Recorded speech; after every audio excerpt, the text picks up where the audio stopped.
ಹ್ಞೂ ಸಾಕು ವಿಡಿಯೋಗೆ ಮೊಸರು ಗೊತ್ತಿರ್ಬೇಕು me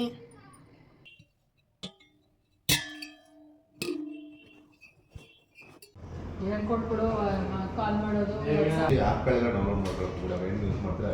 hi friends, welcome back to my channel. ಎಲ್ಲರೂ ಹೇಗಿದ್ದೀರಾ? ಐ ಹೋಪ್ ನೀವೆಲ್ಲ ಚೆನ್ನಾಗಿದ್ದೀರಾ ಅಂತ ಅಂದ್ಕೊಂಡಿನಿ. ಇವತ್ತಿನ ವಿಡಿಯೋನ ಸ್ಟಾರ್ಟ್ ಮಾಡೋಣ ಬನ್ನಿ. ಇದು ಶನಿವಾರ ಬೆಳಗಿನ ತಿಂಡಿಗೆ ಅಂತ ಹೇಳ್ಬಿಟ್ಟು ಅಂತ ಮಾಮೂಲಿ ಗೀ ರೈಸ್ ಮಾಡೋಣ ಅಂತ ಅಂದ್ಕೊಂಡೆ. ಆಮೇಲೆ ಫ್ರಿಜ್ಜಲ್ಲಿ ಸ್ವಲ್ಪ ಪನ್ನೀರ್ ಕೂಡ ಇತ್ತು. ಸೊ ಎರಡನ್ನೂ ಕಂಬೈನ್ ಮಾಡೋಣ ಹೇಗೆ ಬರುತ್ತೆ ಅಂತ ಹೇಳ್ಬಿಟ್ಟು ಅಂತ. ಇದು ನನ್ನದೇ ಓನ್ ರೆಸಿಪಿ ಮಾಡಿದ್ದು, ಬಟ್ ತುಂಬಾ ಚೆನ್ನಾಗಿ ಬಂದಿತ್ತು.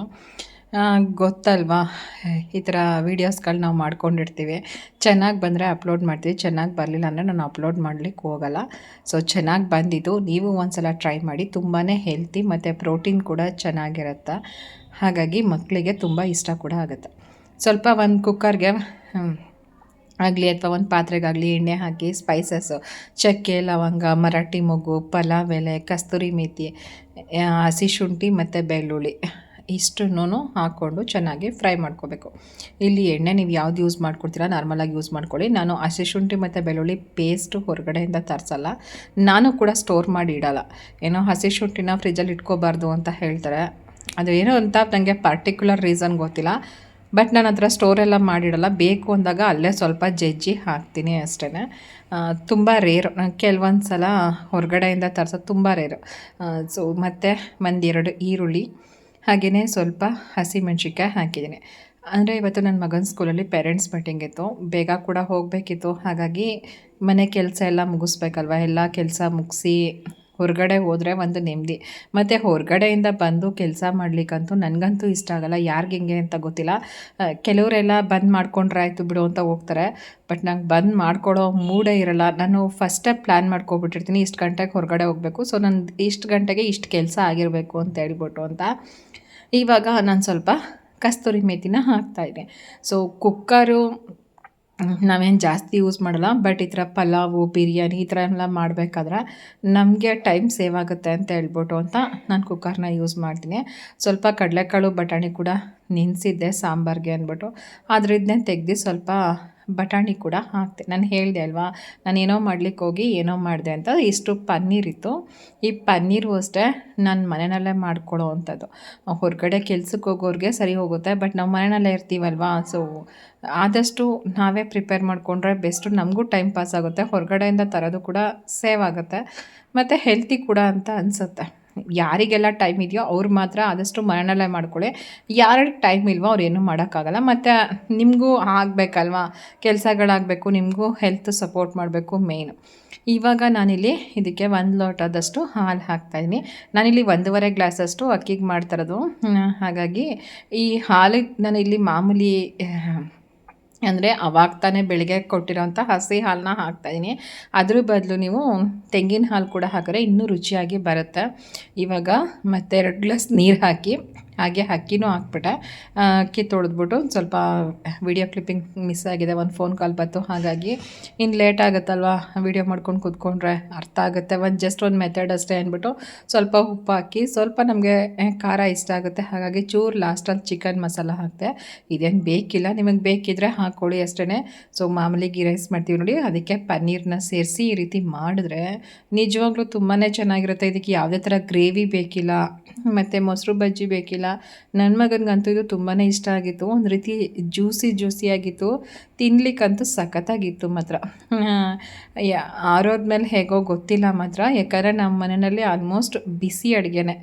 ಇವಾಗ ಈ ಥರ ಮಾಡಿದ್ದೀವಿ ಅಂದರೆ ಅಲ್ಲೇ ಹಾಕ್ಕೊಂಡು ಊಟ ಮಾಡ್ತೀವಿ ನಾವು 3 ಜನನೂ ಅಷ್ಟೇ. ಕಾಯ್ಲಿಕ್ಕೆ ಹೋಗಲ್ಲ. ಒಂದೊಂದು ಸಲ ನಂದೇನಾದ್ರೂ ದೇವ್ರ ಪೂಜೆ ಎಲ್ಲ ಆಗಿಲ್ಲ ಅಂದರೆ ಮಾತ್ರ ನಾನು ಕಾಯ್ತೀನಿ, ಆಮೇಲೆ ಊಟ ಮಾಡ್ತೀನಿ. ಬಿಟ್ಟರೆ ಇನ್ನು ಅಲ್ಲಲ್ಲೇ ಊಟ ಮಾಡ್ಕೊತೀವಿ. ಯಾಕಂದರೆ ಇನ್ನು ಅವರಿಬ್ಬರು ರೆಡಿ ಆದಮೇಲೆ ನಾನು ಅಡುಗೆ ಮಾಡೋ ಅಂಥದ್ದು. ಇನ್ನು ಸ್ವಲ್ಪ ಬೆಣ್ಣೆ ಇತ್ತು, ಈ ಬೆಣ್ಣೆನೂ ಕೂಡ ಕಡ್ದುಬಿಡೋಣ ಅಂದ್ಬಿಟ್ಟು ಅಂತ ಕಡಿತಾಯಿದ್ದೀನಿ. ಮಾಮೂಲಿ ಹಾಲಿನ ಕೆನೆಗೆ ಸ್ವಲ್ಪ ಮೊಸರನ್ನ ಸೇರಿಸಿ ಇಟ್ಕೊಂಡಿರ್ತೀನಿ. ಇದನ್ನು ಅಷ್ಟೇ ನಾನು ಕೈಯಲ್ಲೇ ಮಾಡ್ಕೊತೀನಿ, ಮಿಕ್ಸಿಗೆಲ್ಲ ಹಾಕ್ಲಿಕ್ಕೆ ಹೋಗಲ್ಲ. ಒಂದೇನೆಂದರೆ ಮಿಕ್ಸಿಗೆ ಹಾಕಿದ್ರೆ ಇನ್ನೂ ಬೇಗ ಆಗುತ್ತೆ. ಸೊ ಕೈಯಲ್ಲೇ ಆರಾಮಾಗಿ ಹೀಗೆ ಫೋನ್ ನೋಡ್ತಾ ಅಥವಾ ಏನಾದರೂ ಕೇಳೋ ಅಂಥದ್ದು. ನಾನು ಫೋನ್ ಜಾಸ್ತಿ ನೋಡೋಲ್ಲ, ಕೆಲವೊಂದು ನನಗೆ ಬೇಕಾಗಿರೋ ಇನ್ಫಾರ್ಮೇಷನ್ಸ್ಗೆ ಹಾಕಿ ಬಿಟ್ಬಿಡ್ತೀನಿ ಫೋನ್ನ. ಅದನ್ನು ಅಂದರೆ ವಿಡಿಯೋ ಪ್ಲೇ ಮಾಡಿ ಬಿಟ್ಬಿಡ್ತೀನಿ ನನಗೇನಾದ್ರು ಬೇಕು ಅನ್ನೋ ಇನ್ಫಾರ್ಮೇಷನ್ಸ್ಗಳಿಗೆ. ಸೊ ಕೇಳ್ತಾ ನಾನು ಕೆಲಸ ಮಾಡ್ಕೊತೀನಿ. ನಾನು ಜಾಸ್ತಿ ಫೋನ್ ಆಗಲಿ ಟಿ ವಿ ಆಗಲಿ ನಾನು ನೋಡೋಲ್ಲ, ಕೆಲವು ಅವರ್ಸ್ ಮಾತ್ರ, ತುಂಬ ನೋಡೋಲ್ಲ ನಾನು, ಕೇಳೋದು ಜಾಸ್ತಿ. ನನಗೇನು ಬೇಕೋ ಅದು ಇನ್ಫಾರ್ಮೇಷನ್ಸ್ನ ಕೇಳೋದು ಜಾಸ್ತಿ. ಇನ್ನು ಸ್ಕೂಲ್ಗೆ ಹೋಗಿದ್ದು ಪೇರೆಂಟ್ಸ್ ಮೀಟಿಂಗ್ ಮುಗಿಸ್ಕೊಂಡು ಏನೋ ಸ್ವಲ್ಪ 10th ಬೋರ್ಡ್ ಎಕ್ಸಾಮ್ಸ್ದು ನೇಮ್ಸ್ದು ವೆರಿಫಿಕೇಷನ್ ಇತ್ತು, ಅದೆಲ್ಲ ಮುಗಿಸ್ಕೊಂಡು ಒಂದು ಫೋನ್ ಬೇಕಿತ್ತು. ಹಾಗಾಗಿ ಇಲ್ಲಿ ಫೋನ್ ತೊಗೊಳೋದಕ್ಕೆ ಅಂತ ಬಂದ್ವಿ. ಸೊ ಇದು ನಾವು ತೊಗೊಂಡಿದ್ದು ಫೋನು, ಇದು ವಿವೋನೇ, 11,500 ರೂಪಾಯಿ. ನಾನು ಇರೋ ಪ್ರೈಸ್ ಹೇಳ್ತಾ ಇದ್ದೀನಿ. ಸೊ ಚೆನ್ನಾಗಿದೆ ಅಂತ ಅನ್ನಿಸ್ತು, ಇಷ್ಟೇ ಸಾಕು ಅಂತ ಹೇಳ್ಬಿಟ್ಟು ಅಂತ ಇದು ತೊಗೊಂಡ್ವಿ. ಇವಾಗೆಲ್ಲ ಇನ್ನೇನು ದೀಪಾವಳಿ ಇರೋದ್ರಿಂದ ಇದಕ್ಕೆ ಬ್ಲೂಟೂತ್ ಏನೋ ಆಫರ್ ಇದೆ. ಅದು ಬ್ಲೂಟೂತ್ ಏನೋ ಪ್ರೈಸ್ 1000 ರೂಪೀಸ್ ಮೇಲಾಗುತ್ತೆ. ಇವಾಗ ನೀವು ತೊಗೊಂಡ್ರೆ 200 ರೂಪೀಸ್ ಅಂತ ಹೇಳಿದ್ರು. ಸೊ ಸರಿ ಅಂತ ಹೇಳ್ಬಿಟ್ಟು ಅದ್ರ ಜೊತೆಗೆ ತೊಗೊಂಡು ಆಲ್ಮೋಸ್ಟ್ ನಾನು ಹೊರಗಡೆ ಹೋದರೆ ನಾನು ಜಾಸ್ತಿ, ಅಂದರೆ ನಮ್ಮ ಮನೆಯವ್ರ ಜೊತೆನಲ್ಲಿ ಹೋದರೆ ನಾನು ಜಾಸ್ತಿ ತೊಗೊಬರೋದು ಎಳ್ನೀರು ಕಾಣಿಸಿದ್ರೆ.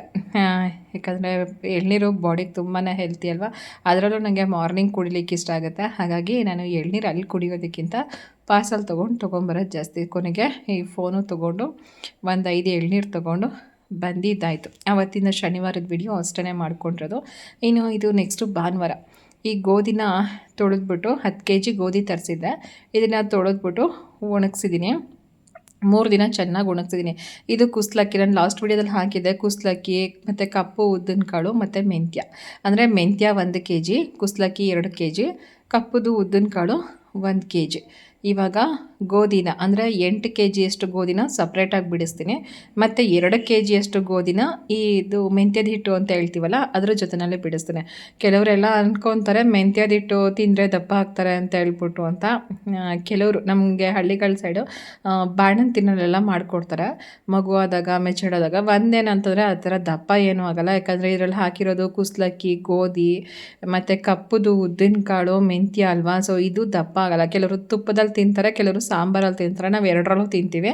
ಒಂದೊಂದು ತುಪ್ಪದಲ್ಲಿ ಮತ್ತು ಸಾಂಬಾರಲ್ಲಿ. ಮತ್ತು ನಾನು ಜಾಸ್ತಿ ಮಾಡ್ಲಿಕ್ಕೆ ಹೋಗಲ್ಲ, ವಾರಕ್ಕೆ 2 ಸಲ ಮಾಡ್ತೀನಿ ಅಷ್ಟೇ. ಈ ಥರ ಮೆಂತ್ಯದ ಹಿಟ್ಟು, ಗೋಧಿ ಹಿಟ್ಟು, ಅಕ್ಕಿ ಹಿಟ್ಟು, ರಾಗಿ ಹಿಟ್ಟು, ರವೆ ಎಲ್ಲ ಇರೋದ್ರಿಂದ ನನಗೆ ಇದರಲ್ಲೇ ಸುಮಾರು ತಿಂಡಿಗಳಾಗ್ಬಿಡುತ್ತೆ. ನಾನು ಜಾಸ್ತಿ ಏನು ತಲೆ ಕೆಡಿಸ್ಕೊಳ್ಲಿಕ್ಕೆ ಹೋಗಲ್ಲ, ಮತ್ತು ಜಾಸ್ತಿ ಒಂದನೇ ಮಾಡೋದಕ್ಕೂ ಹೋಗಲ್ಲ. ಈ ವಾರಕ್ಕೆ 1-2 ಸಲ ಮಾಡ್ತೀನಿ ನಾವು ಮೆಂತ್ಯದ ಹಿಟ್ಟನ್ನ ಅಷ್ಟೇ. ಸೊ ಮಸಾಲೆ ಸಾಂಬಾರು ಜೊತೆಗೆ ಚೆನ್ನಾಗಿರುತ್ತೆ. ಈ ಕಡಲೆಕಾಳು ಸಾಂಬಾರು ಅಥವಾ ಮೊಟ್ಟೆ ಸಾಂಬಾರು, ಈ ಥರ ಸಾಂಬಾರು ಜೊತೆಗೆ ಚೆನ್ನಾಗಿರುತ್ತೆ. ನಾನು ಯಾವಾಗೆಲ್ಲ ಈ ಥರ ಹಸಿಟ್ಟು ಎಲ್ಲ ಮಾಡಿಸ್ಕೊತೀನೋ ಆವಾಗಲೇ ಡಬ್ಬಗಳೆಲ್ಲ ತೊಳೆದ್ಬಿಟ್ಟು ನೀಟಾಗಿ ಈ ರೀತಿ ಜರಡಿ ಆಡಿಕೊಂಡು ತುಂಬ್ಕೊತೀನಿ. ಇದೇ ನಮಗೆ ಸುಮಾರು 5-6 ತಿಂಗಳು ಬರುತ್ತೆ. ಮನೆಯಲ್ಲೇ ಮಾಡಿರೋದ್ರಿಂದ ಎಕ್ಸ್ಪೈರ್ ಡೇಟ್ ಇರೋಲ್ಲ, ಅದೊಂದು ಎಷ್ಟು ತರಿ ಬಂದಿದೆ. ಮತ್ತು ಆರಾಮಾಗಿ ಯೂಸ್ ಮಾಡ್ಕೋಬೋದು. ಸೊ ನನಗೆ ಮನೆಯಲ್ಲಿ ಮಾಡೋದೇ ಇಷ್ಟ ಆಗುವಂಥದ್ದು. ಏನು ಮಧ್ಯಾಹ್ನಕ್ಕೆ ಮಾಮೂಲಿ ನನಗೂ ನನ್ನ ಮಗನಿಗೂ ಅಡುಗೆ ಮಾಡ್ಕೊಂಡಿದ್ದೀವಿ. ಮತ್ತು ಅನ್ನ ಮತ್ತು ಸಾಂಬಾರು. ಅವನಿಗೆ ಈ ಥರ ಬಡಿಸ್ಕೊಡೋದು ಇಷ್ಟ ಆಗುತ್ತೆ. ಸೊ ಹಾಗಾಗಿ ಬಡಿಸ್ಕೊಡ್ತೀನಿ. ಕೆಲವ್ರು ಹೇಳ್ತೀರಾ ಅಳತೆ ಮಾಡಿ ಅನ್ನ ಇಕ್ತೀರಾ ಅಂದ್ಬಿಟ್ಟು ಅಂತ. ಆ ರೀತಿ ಏನೂ ಅಳತೆ ಮಾಡೋಲ್ಲ, ಸುಮ್ಮನೆ ಯಾವ್ದಾದ್ರು ಒಂದು ಶಾರ್ಟ್ ವೀಡಿಯೋಗೆ ಕ್ಲಿಪ್ಪಿಂಗ್ ಆಗುತ್ತೆ ಅಂದ್ಬಿಟ್ಟು ಅಷ್ಟೇ ಡೆಕೋರೇಷನ್ ಥರ ತೆಗೆದಿರ್ತೀವಿ. ಇದ್ದಿದ್ರಲ್ಲಿ ನಮ್ಮ ಮನೆಯಲ್ಲಿ ಏನಿದೆಯೋ ಅದರಲ್ಲಷ್ಟೇ. ಇನ್ನು ಆಮೇಲೆ ಸ್ವಲ್ಪ ಪಾತ್ರೆ ಅವ್ರು ಬಂದಿದ್ದರು, ಅಂದರೆ ಯಾರೋ ಅಕ್ಕಪಕ್ಕದವರೆಲ್ಲ ತೊಗೋತಾಯಿದ್ರು. ನಾನು ನೋಡಿದೆ, ನನಗೆ ತುಂಬ ದಿನದಿಂದ ಈ ಥರ ಸ್ಟೀಲ್ದು ತೊಗೋಬೇಕು ಅಂತ ಇತ್ತು. ಇವಾಗ ಸಿಟಿಗೆ ಹೋಗಿ ತರಬೇಕು ಅಂತ ಅಂದ್ಕೊಂಡಿದ್ದೆ, ಬಟ್ ಇಲ್ಲೇ ಸಿಕ್ತು ನೋಡಿ. 3 ಪೀಸ್ ತೊಗೊಂಡೆ, ತುಂಬಾ ಚೆನ್ನಾಗಿದೆ. ಮತ್ತು ನನಗೆ ಪ್ರೈಸ್ ಕೂಡ ವರ್ತ್ ಅಂತ ಅನಿಸುತ್ತು. ನನಗೆ ಇದು ಆನ್ಲೈನಲ್ಲಿ ಕೂಡ ಚೆಕ್ ಮಾಡಿದೆ, ಒಂದಕ್ಕೆ 500-600 ಇತ್ತು. ಇನ್ನು ನಾನು ಇದಕ್ಕೆ ಕೊಟ್ಟಿದ್ದು 3ಕ್ಕೆ 900 ರೂಪಾಯಿ. ಅವರು 1200-400 ಆ ಥರ ಹೇಳಿದ್ರು. ಬಟ್ ನಾನು ಒಂದೇ ಪ್ರೈಸು 900 ರೂಪಾಯಿ ಕೇಳಿದೆ. ಅಂದರೆ ಜಾಸ್ತಿ ಬಾಡಿಗೆನೂ ಮಾಡಲ್ಲ ನಾನು, 1 ಸಲ 2 ಸಲ ಕೇಳಿ ನೋಡ್ತೀನಿ. ಸೊ ಅವರು ಆಯಿತು ಅಂದ್ಬಿಟ್ಟು ಕೊಟ್ಟರು. ನನಗಂತೂ ವರ್ತ್ ಅಂತ ಅನ್ನಿಸ್ತು. ತುಂಬಾ ಮಂದಕ್ಕಿದೆ ಪಾತ್ರೆ. ನಾನು ಅಡುಗೆಗೆ ಯೂಸ್ ಮಾಡೋದೆಲ್ಲ ಆಲ್ಮೋಸ್ಟ್ ನಮ್ಮ ಮನೆಯಲ್ಲಿ ಸ್ಟೀಲ್ ಪಾತ್ರೆಗಳೇ. ಈ ರೀತಿ ಸಾಂಬಾರು ಮತ್ತು ದೋಸೆ ಸಂಪನ್ನ ಆಡಿಸ್ಲಿಕ್ಕೆ. ಆದರೆ ಸಿಲ್ವರ್ದು ಅಂತ ಹೇಳಿ ಒಂದೇ ಒಂದು ಕುಕ್ಕರ್ ಇದೆ, ಅದು ಬಿಟ್ಟರೆ ಇನ್ನೊಂದು ಚಿಕ್ಕದೊಂದು ತಪ್ಪಲೆ ಇದೆ. ಅಷ್ಟು ಬಿಟ್ಟರೆ ನಮ್ಮ ಮನೆ ಅಡುಗೆ ಮನೆಯಲ್ಲಿ ಸಿಲ್ವರ್ ಪಾತ್ರೆಗಳು ಎಲ್ಲೂ ಇಲ್ಲ, ಎಲ್ಲ ಸ್ಟೀಲ್ ಪಾತ್ರೆಗಳೇ ಇರೋದು. ನಾನ್ ಸ್ಟಿಕ್ಕದು ಒಂದೇ ಒಂದು ಸಾಂಬಾರು ಮಾಡೋ ಪಾತ್ರೆ ಇದೆ ಅಷ್ಟೇ. ಬಟ್ ಅದಿನ್ನೂ ಎಲ್ಲ ಮೇಲ್ಗಡೆ ಕೋಟಿಂಗ್ ಎಲ್ಲ ಹೋಗಿಲ್ಲ, ಚೆನ್ನಾಗಿದೆ ಅಂತ ಹೇಳ್ಬಿಟ್ಟು ಅಂತ ಇಟ್ಕೊಂಡಿದ್ದೀನಿ. ಆದಷ್ಟು ಈ ಥರ ಸ್ಟೀಲ್ ಪಾತ್ರೆಗಳನ್ನ ಯೂಸ್ ಮಾಡ್ಕೊಳ್ಳಿ. ಸಿಲ್ವರು ಹಳೇದು ಆಗ್ತಾ ಅದು ಪೌಡ್ರು ಥರ ಬರುತ್ತೆ. ಮತ್ತು ತುಂಬ ಹಳೆಯ ಪಾತ್ರೆಗಳನ್ನ ಸಿಲ್ವರ್ದು ಯೂಸ್ ಮಾಡಬೇಡಿ. ಅಕಸ್ಮಾತ್ ಇದ್ದರೆ ಏನೂ ಮಾಡೋಕ್ಕಾಗಲ್ಲ. ಅವಾಗೆಲ್ಲ ನಮ್ಮಮ್ಮ ಅವ್ರ ಮನೆಯಲ್ಲಿ ಮತ್ತು ನಮ್ಮ ಮನೆಗಳಲ್ಲೆಲ್ಲ ಸಿಲ್ವರ್ದೇ ಇದ್ದಿದ್ದು. ಆದರೆ ಎಷ್ಟು ಯೂಸ್ ಮಾಡಬೇಕೋ ಅಷ್ಟು ಯೂಸ್ ಮಾಡ್ಕೊಳ್ಳಿ. ಕೆಲವರೆಲ್ಲ ತುಂಬ ಹಳೇದಾಗಿರೆ ಮುರಿದೋಗಿರೋದೆಲ್ಲ ಅಡುಗೆ ಮನೆಯಲ್ಲಿ ಇಟ್ಕೊಂಡಿರ್ತಾರೆ. ಇದೆಲ್ಲ ದರಿದ್ರ ತಂದುಕೊಡುತ್ತೆ. ಅಡುಗೆ ಮನೆಯಲ್ಲಿ ಯಾವುದೇ ಕಾರಣಕ್ಕೂ ಮುರಿದೋಗಿರೋ ಪಾತ್ರೆಗಳೆಲ್ಲ ಯೂಸ್ ಮಾಡಲೇಬಾರ್ದು. ಯಾಕಂದರೆ ತಾಯಿ ಲಕ್ಷ್ಮಿ ಇರೋದು ಅಡುಗೆ ಮನೆಯಲ್ಲಿ ಅಂತಲೇ ಹೇಳ್ತಾರೆ. ಈ ಸ್ಟಿಕ್ಕರ್ ತೆಗೆಯೋದು ಎಲ್ರಿಗೂ ಗೊತ್ತೇ ಇರುತ್ತೆ. ಸೊ ಗ್ಯಾಸ್ ಮೇಲಿಟ್ಟು ಸ್ವಲ್ಪ ಬಿಸಿ ಮಾಡಿ ತೆಗೆದ್ರೆ ನೀಟಾಗಿ ಸ್ಟಿಕ್ಕರ್ ಬರುತ್ತೆ. ಆಮೇಲಿಂದ ನಾವು ನೀಟಾಗಿ ಅದನ್ನ ವಾಶ್ ಮಾಡ್ಕೋಬೋದು. ನೋಡಿ ಈ ಥರ ನೀಟಾಗಿ ಎಷ್ಟು ಎದ್ದು ಬರ್ತಾಯಿದೆ ಅಂತ. ಸೊ ನನಗಂತೂ ಈ ಪಾತ್ರೆದು ಒಂದು ವರ್ತ್ ಅಂತ ಅನ್ನಿಸ್ತು. ಮತ್ತು ಸಿಟಿಗಳು ಹುಡಿಕೊಂಡೋಗಿ ಅಲ್ಲಿಂದ ತೊಗೊಬರೋದು ತಪ್ಪಿತು ಅಂತ ಅನ್ನಿಸ್ತು. ನಿಮಗೂ ಯಾವಾಗಲಾದ್ರು ವರ್ತಾಗಿ ಸಿಕ್ಕಿದ್ರೆ ಈ ಥರ ಬೇಕಾಗುತ್ತೆ ಪಾತ್ರೆಗಳು ಯೂಸ್ ಆಗುವಂಥದ್ದಕ್ಕೆ ಹಾಕಿ. ಹಂಗೆ ಅಂದ್ಬಿಟ್ಟು ಅಡುಗೆ ಮನೆ ತುಂಬ ಪಾತ್ರೆಗಳೆಲ್ಲ ತುಂಬ್ಕೊಬೇಡಿ. ನಮಗೆ ಅದನ್ನು ಕ್ಲೀನ್ ಮಾಡ್ಬೇಕಾದ್ರೆ ತುಂಬ ಕಷ್ಟ ಅನಿಸುತ್ತೆ, ಸ್ಪೇಸ್ ಕೂಡ ಹಿಡಿಸುತ್ತೆ. Thank you, bye.